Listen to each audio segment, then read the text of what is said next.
Cuando hablamos de trastornos de la personalidad, es frecuente oír tanto la expresión de narcisista como la de perverso narcisista. Pero, ¿es realmente lo mismo? En su sentido semántico, el narcisista sería aquel individuo que se siente el centro del universo, o al menos de su universo, cree que siempre tiene razón y ve a los demás como inferiores a él y por tanto cree que han de tratarlo con respeto. Sería, por así decirlo, el narcisista bueno, que parece muy seguro de sí mismo y que camina por la vida con porte arrogante. En el caso del perverso narcisista, a esto uniría una absoluta falta de empatía que lo hace despreciar a los demás por inferiores y que no le importan los medios para conseguir todo aquello que se propone y va dejando a su alrededor un rastro de dolor y sufrimiento. Aquí traigo un compendio de 21 preguntas con sus respectivas respuestas que nos permitirán definir perfectamente al perverso narcisista. Según el psiquiatra Alberto Iger, los individuos perversos narcisistas son aquellos que, bajo la influencia de su grandioso yo, intentan crear un vínculo con un segundo individuo, arremetiendo especialmente contra la integridad narcisista del otro para desarmarlo. También atacan el amor propio del otro, a la confianza en sí mismo, a la autoestima y a la creencia en sí mismo. Los perversos narcisistas son considerados como psicóticos sin síntomas, que encuentran su equilibrio al descargar sobre otro el dolor que no sienten y las contradicciones internas que se niegan a percibir. O dicho de otro modo, proyecta su locura en el otro, su víctima, volviéndole loco para salvarse u ocultar su mal. Les llamamos narcisistas porque necesitan ser admirados de una forma patológica, buscando exageradamente reconocimiento y llamar la atención. Por otro lado, se reconoce la perversión por la tendencia a querer satisfacer sus deseos y necesidades a toda costa y a utilizar a otros para sus propios fines. Primera pregunta: ¿es verdad que no sienten empatía real los perversos narcisistas? Ellos mismos fueron heridos en su infancia e intentan mantenerse así en vida. Esta transferencia de dolor les permite valorizarse a costa de los otros. Algo repetitivo en su discurso: yo nunca me arrepiento de nada. La perversión narcisista sería un medio para la persona de no llegar a delirar, de que sea otro el portador de su caos y no caer así en la psicosis. Son personas que no soportan los conflictos internos, que han tenido una falla narcisista, carecen de empatía y de sentido de culpabilidad y arrepentimiento. Estos dos últimos rasgos son los que les diferencian principalmente de cualquier otra persona. Segunda pregunta: ¿el bombardeo de amor es la primera estrategia del perverso narcisista? El perverso narcisista, estructuralmente realizado, utiliza el vínculo familiar, profesional o amoroso para someter al otro. Necesita esta proximidad para ejercer su influencia y no le permitirá a su víctima que tome distancia. Internamente es frío, no conoce la culpabilidad porque proyecta cualquier afecto y no duda en culpabilizar a los otros. Los valores, sentimientos y el comportamiento del perverso narcisista cambian en función de las personas y del contexto que le rodea. Externamente es amable y puede fingir compasión y simpatía. Es seductor y, si es necesario, puede ser puntualmente muy servicial, sobre todo si esto le permite alcanzar sus objetivos, a menudo a costa de los demás. No tiene nunca en cuenta las necesidades ni los sentimientos de los otros, salvo para utilizarlos, manipular a su víctima, aislarla y lograr que haga lo que el perverso quiera. Es egocéntrico y, aunque también es un mentiroso, exige en la otra persona la perfección y la verdad. El perverso narcisista, generalmente hábil con las palabras, utiliza el doble sentido para manipular y posicionarse como víctima para que le compadezcan o incomodar al otro deliberadamente. Incluso si no tiene valores propios, utiliza la moral y los valores de los demás para lograr sus fines. puede presentar razonamientos aparentemente muy lógicos para justificar sus acciones y puede ser celoso e infiel. Para revalorizarse, se alimenta de la imagen de su víctima. Cuanto más la desvaloriza, más fuerte se siente. Si experimenta angustia, rápidamente esta angustia se la hace vivir al otro. Tercera pregunta. ¿Cómo es la seducción perversa de los narcisistas? Esta se desarrolla en dos fases. Primero la seducción y luego la violencia.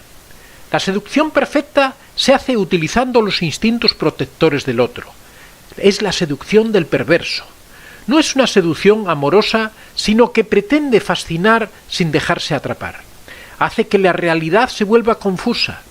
El periodo de seducción puede durar años. Se puede llamar la privación de la consciencia cuando explica el proceso de separación y desestabilización que sufre la víctima hasta acabar ésta perdiendo la confianza en sí misma. La violencia del perverso es indirecta. No deja marcas físicas ni heridas, pero sí daños psicológicos que pueden ser de por vida. Se apropia mentalmente de la otra persona hasta anularla por completo, a la vez que depende de ella, se alimenta de su energía y vitalidad, usa su creatividad y su identidad y se nutre del yo que esa persona desvalorizada no puede ver en sí misma. Él cree, aunque sea de modo inconsciente, que para que él sobreviva, el otro no debe existir como identidad. Cuarta pregunta. ¿La negación de la comunicación directa es el arma absoluta de los perversos? Utiliza siempre frases ambiguas, inacabadas y contradictorias para crear confusión en su interlocutor. Algunos rasgos son parecidos a los de los psicópatas, como por ejemplo la falta de empatía. Los perversos narcisistas sienten una envidia muy intensa hacia los que parecen poseer cosas que ellos no tienen. Normalmente no son bienes materiales, sino cualidades morales, como la alegría de vivir, la sensibilidad, comunicación, creatividad, etc. El agresor busca destruir esas virtudes provocando ansiedad y depresión en su víctima. Quinta pregunta. ¿Por qué es posible caer en las manipulaciones de un perverso narcisista? Su mayor recurso son los pilares sobre los que está construida nuestra sociedad, las falsas apariencias. Construimos relaciones superficiales por lo que estas personas se esfuerzan por sobresalir por encima de los demás por su encanto o por alguna de sus cualidades personales o profesionales. Cuando la víctima se da cuenta de que está sometida a los antojos del narcisista y empieza a rebelarse, éste se esfuerza por dar un vuelco a la situación, haciendo parecer a la víctima como el agresor. El perverso intenta que su víctima actúe contra él para poder acusarla de malvada. Lo importante para él es que la víctima parezca responsable de todo lo que ocurre. El agresor intenta utilizar una debilidad de su víctima para que ella misma se desacredite. Aquí es donde surge el concepto de gaslighting, que está muy de auge últimamente. Sexta pregunta. ¿Qué es hacer gaslighting o luz de gas? Hacer luz de gas consiste en conseguir que alguien dude de sus sentidos, de su razón y hasta de los hechos que presencia. Se trata de un eficacísimo método de acoso basado en la manipulación de la situación a fin de anular la voluntad de la víctima. Advertimos un intento de desquiciar a una persona y de hacerla dudar de sus propios pensamientos y afectos. La víctima pierde la noción de su propia identidad. No puede pensar ni comprender. El objetivo es negar su persona y paralizarla para que no pueda surgir un conflicto. Se la tiene que poder atacar sin perderla. Debe permanecer a disposición del perverso. Séptima pregunta. ¿La comunicación perversa es un acoso moral? El acoso psicológico o acoso moral es, según el diccionario de la lengua española, el trato vejatorio y descalificador hacia una persona con el fin de desestabilizarla psíquicamente. El acoso psicológico atenta contra la dignidad e integridad moral de la persona. Uno de sus objetivos es desestabilizar a sus víctimas a través de la comunicación. En primer lugar, se hace de falsas verdades. El mensaje de un perverso es voluntariamente vago e impreciso y genera mucha confusión. Como sus declaraciones no responden a una relación lógica, puede sostener a la vez varios discursos contradictorios. También se abstiene de terminar sus frases. Los puntos suspensivos son una puerta abierta a todas las interpretaciones y a todo tipo de malentendidos. En lugar de mentir directamente, el perverso prefiere utilizar un conjunto de insinuaciones y de silencios a fin de crear un malentendido que luego podrá explotar en beneficio propio. Los mensajes incompletos o paradójicos son una prueba del miedo a la reacción del otro. Las cosas se dicen sin decirlas, esperando que el otro comprenda el mensaje sin tener que nombrarlo. El discurso del perverso es un discurso totalizador que enuncia proposiciones que parecen universalmente verdaderas. El perverso sabe, tiene razón e intenta que el otro acepte su discurso con el objetivo de arrastrarlo a su terreno. Los mensajes paradójicos no son fáciles de identificar. Su objetivo consiste en sumir al otro en la confusión para desestabilizarlo. De este modo, el agresor mantiene el control de la situación y enreda a su víctima con sentimientos contradictorios. La mantiene en falso y se asegura la posibilidad de hacerla caer en un error. Octava pregunta. ¿Cuál es el proceder de un perverso? El proceder del perverso es la destrucción sistemática de la otra persona durante un largo periodo mediante sobreentendidos, alusiones, descalificaciones, desprecio y vacío. Una sutil estrategia para confundir al otro. Y si el otro se queja, el perverso lo acusa de susceptible. Siempre niegan el conflicto. El placer del perverso es doble. Primero cuando engaña o humilla a su víctima y luego cuando evoca delante de ella la humillación. La víctima entonces vuelve a caer en la trampa, mientras que el perverso aprovecha de nuevo la situación, preocupándose, sin confesarlo, de presentarse otra vez como víctima. Son seres vacíos y para sentirse bien absorben las virtudes que ven en los demás. Proyectar, negar, descalificar, mentir, engañar, culpar, manipular la verdad, ridiculizar, amenazar, provocar a la víctima para que se defienda, abusar del poder, mostrar la falta de empatía, son indicadores del maltrato psicológico de un perverso narcisista. Novena pregunta. ¿Qué es el patrón narcisista? El patrón narcisista responde a la dinámica intrínseca de dicho trastorno de personalidad. Idealizar, devaluar, descartar, aspirar de nuevo, buscar a la víctima una vez que la haya descartado, aunque hayan pasado meses o años. Detrás de todo este proceso hay una constante: regular la propia autoestima, destruyendo la autoestima de la víctima.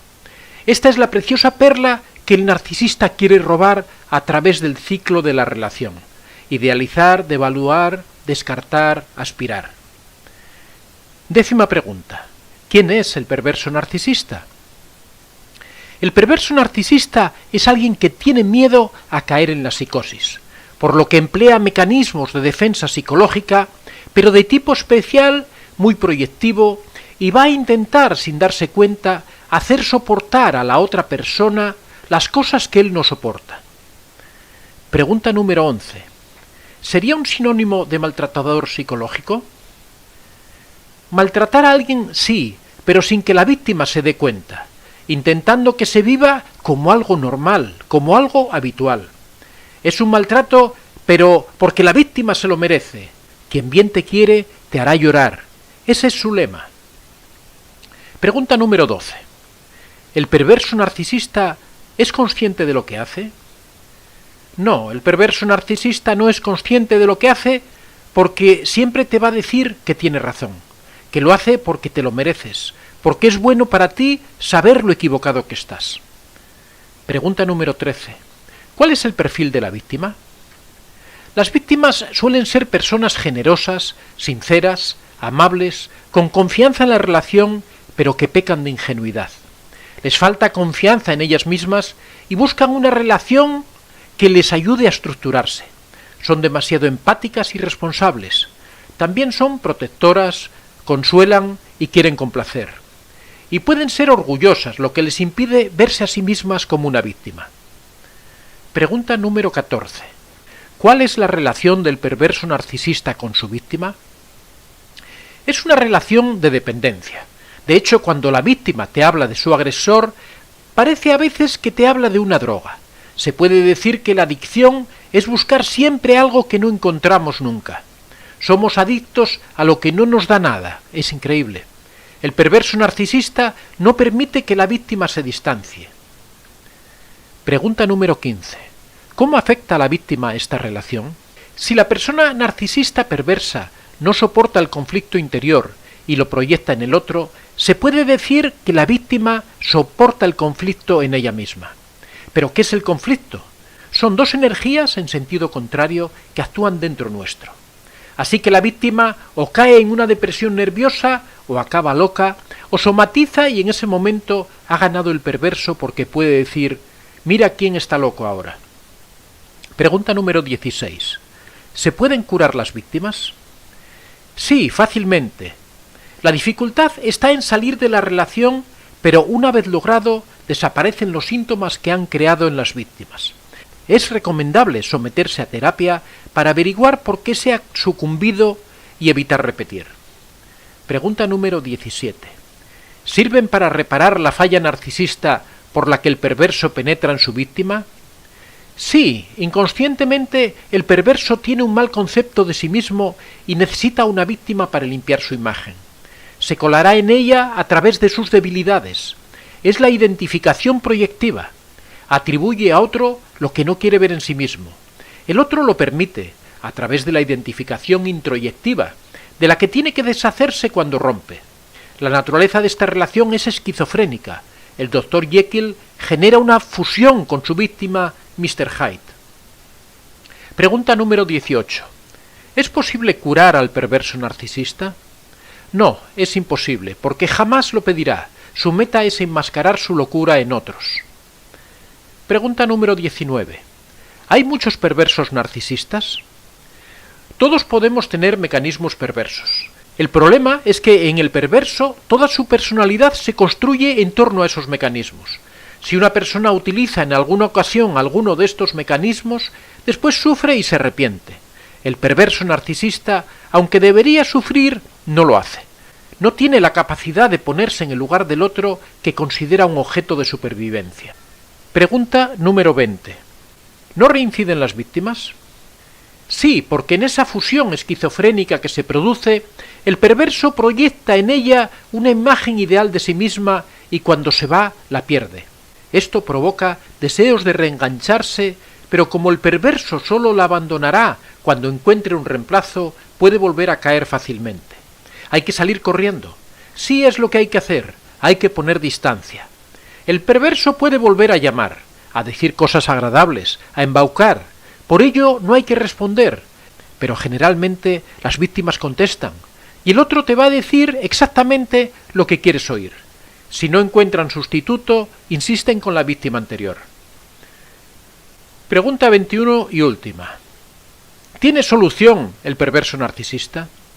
No, porque jamás lo pedirá. Su meta es enmascarar su locura en otros.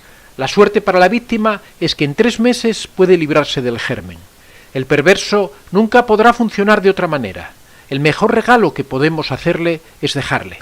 Solo entonces, si no es completamente perverso, podrá cuestionarse a sí mismo. Aunque lo habitual es que busque una nueva presa para machacarla pacientemente, transmitiéndole con habilidad sus frustraciones y sus locuras. No es raro encontrar a víctimas suyas años después de su separación aún depresivas. Soy Antonio de Vicente. Si te ha gustado este vídeo, puedes dar a like y si aún no estás suscrito, puedes hacerlo en la parte inferior. Si deseas hacer algún comentario o sugerir algún tema, puedes hacerlo en la casilla de los comentarios. Recuerda que este es un espacio abierto y que siempre son muy bien recibidos todas las experiencias que hayas tenido y todas las opiniones que tengas al respecto. Estaría encantado de que las compartieras con nosotros. Muchas gracias a todos y que seáis realmente muy felices.